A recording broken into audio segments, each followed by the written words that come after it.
We'll go back to him a little bit later tonight.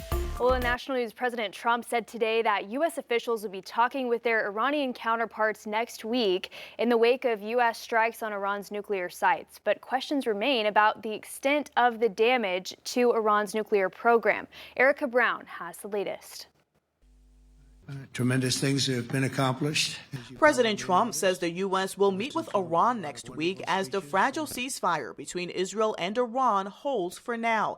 We may sign an agreement. I don't know. To me, I don't think it's that necessary. I mean, they had a war, they fought. Now they're going back to their world. I don't care if I have an agreement or not. Speaking to reporters at the NATO summit in the Netherlands, the president once again insisted that Iran's nuclear sites were destroyed. We blew it up. It's blown up.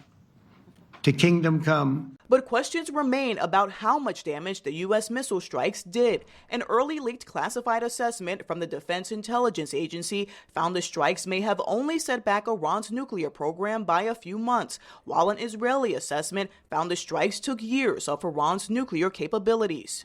Here on Capitol Hill, senators are hoping to get more details about those U.S. strikes on Iran at a classified briefing set for Thursday.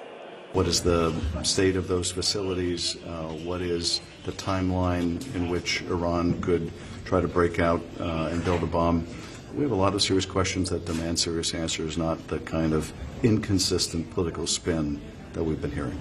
At the NATO summit, all but 2 member nations agreed to dramatically increase defense spending to 5% of their GDP, something President Trump had been pushing for. I want to state here, without President Trump, this would not have happened. The president also met with Ukrainian President Volodymyr Zelensky behind closed doors. Afterward, President Trump, who has been critical of Zelensky in the past, said the Ukrainian leader is fighting a brave battle against Russia. Erica Brown, CBS News, Capitol Hill. When asked whether the U.S. would provide more funding for Ukraine's defense this year, President Trump didn't rule it out, saying we'll see what happens. He added that Russian President Vladimir Putin, quote, really has to end that war.